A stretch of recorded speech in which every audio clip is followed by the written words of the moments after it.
Computer সায়েন্সের বিভিন্ন বিষয়ের উপর আমার ভিডিওগুলো দেখার জন্য চ্যানেলটিতে সাবস্ক্রাইব করে নিন এবং সেই সাথে বেল আইকনে ক্লিক করে রাখুন যাতে করে সবার আগে আমার ভিডিওগুলো পৌঁছে যায় আপনাদের কাছে। C++ এর এই ভিডিওটিতে আপনাদের সবাইকে স্বাগতম জানাচ্ছি। আমি আনিসুল ইসলাম। এই ভিডিওটিতে আমি আলোচনা করব স্ট্রিং ভেরিয়েবল সম্পর্কে। আমি আপনাদের সরাসরি কোড ব্লকসে নিয়ে যাচ্ছি। আপনারা আপনাদের কোড ব্লকসটি ওপেন করে নেবেন।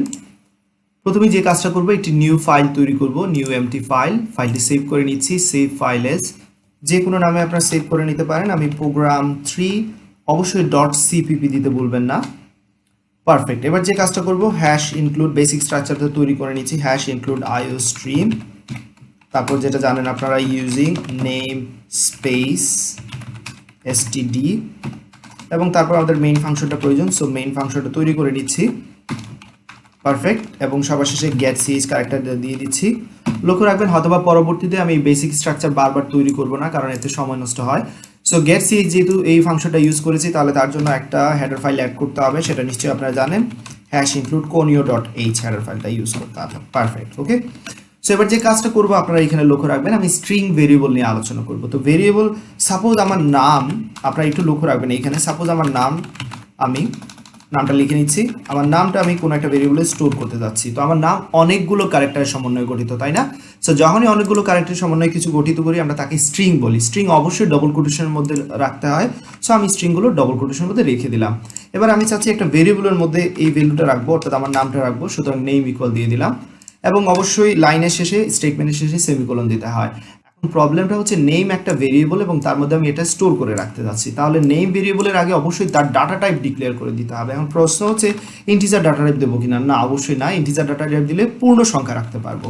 আমরা যদি ডবল ডাটা টাইপ দিই, সেক্ষেত্রে ডবল ডাটা টাইপের এই ভেরিয়েবলটি শুধুমাত্র দশমিক সংখ্যা রাখতে পারবে। আমরা যদি ক্যারেক্টার ডাটা টাইপ দিই, তাহলে কি হবে?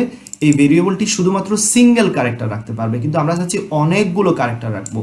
অবশ্যই এখানে এক একটা ক্যারেক্টার, বাট অনেকগুলো ক্যারেক্টার। সেই জন্য আমার যেটা করতে হবে, আমি ক্যারেক্টার টাইপের এরে ইউজ করবো। এখন ক্যারেক্টার টাইপের এরে কিভাবে ইউজ করতে হয় সে সম্পর্কে বিস্তারিত আপনারা পরবর্তীতে জানবেন। বাট এই মুহূর্তে বলে দিচ্ছি আপনারা যে কাজটা করবেন, এখানে কতগুলো ক্যারেক্টার আছে আমি একটু গণে নিচ্ছি। 12টি ক্যারেক্টার আছে। সেক্ষেত্রে আমি যেটা করতে পারি, এখানে লক্ষ্য রাখবেন থার্ড ব্র্যাকেটের মধ্যে 12 দিয়ে দিচ্ছি।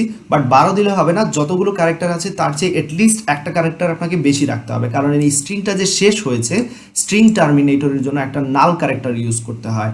সো সেই জন্য অটোমেটিক্যালি নাল ক্যারেক্টারটা ইউজ হয়ে যাবে, তার জন্য এক বাইট জায়গায় আপনি এক্সট্রা রেখে দিবেন। তাহলে আবারও বলে নিচ্ছি, এটা হচ্ছে একটা স্ট্রিং, আর স্ট্রিং রাখার জন্য অবশ্যই ক্যারেক্টার টাইপের এরে ইউজ করতে হবে, ক্যারেক্টার ডাটা টাইপ।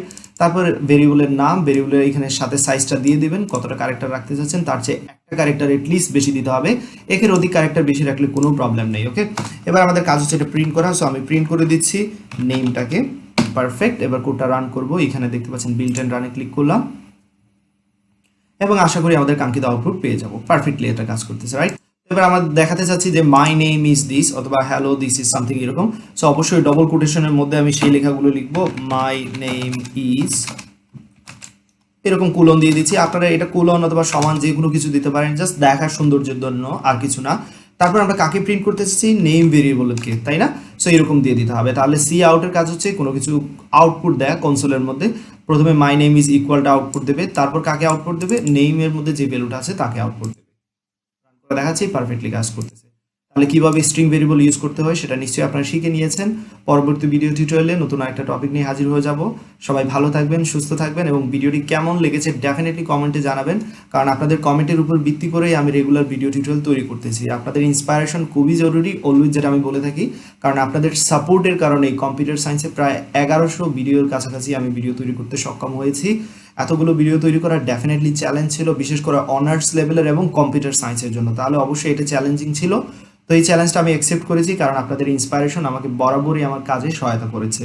সবাই ভালো থাকুন, সুস্থ থাকুন। আল্লাহ হাফিজ।